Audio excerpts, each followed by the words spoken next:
Imagine a place where people are bullied for what they believe, think, say, and do. Imagine a place where people are afraid to act like themselves because consequences will follow from their peers. Imagine a place where you feel unsafe and no one understands you as a person. This is how LGBTQ students feel in schools with poor cultures and climates. In 2008, Gleason conducted a school climate survey to see how students felt at school. 6,000 random students were interviewed from grades 6 through 12. Here were the findings. 70% of students claim they hear homophobic language frequently at school. 80% of students feel distressed from the homophobic language used at school. 68% of students have been verbally harassed at school in the past year.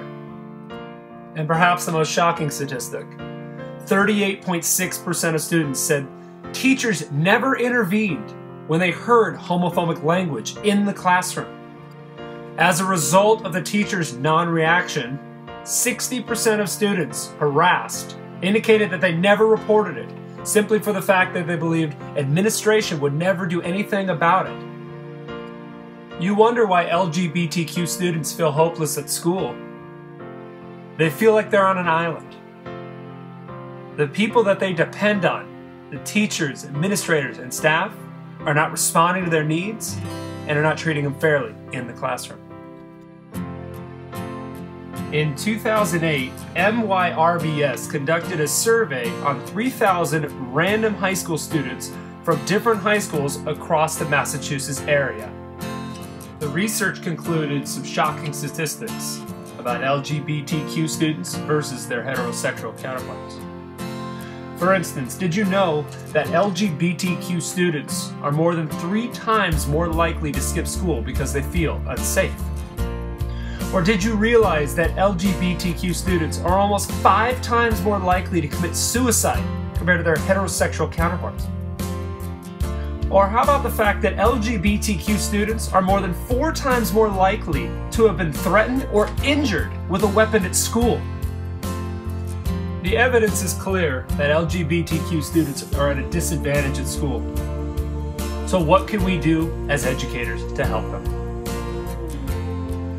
The good news is, not all schools have these problems with LGBTQ students. Our research conducted found that 2 types of schools exist. We have schools with supportive school climates, and of course we have schools that have unsupportive school climates.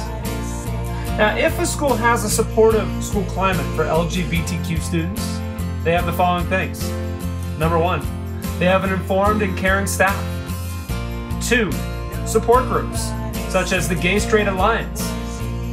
And they have an accepting culture for all students, regardless of ethnicity, race, language, or identity.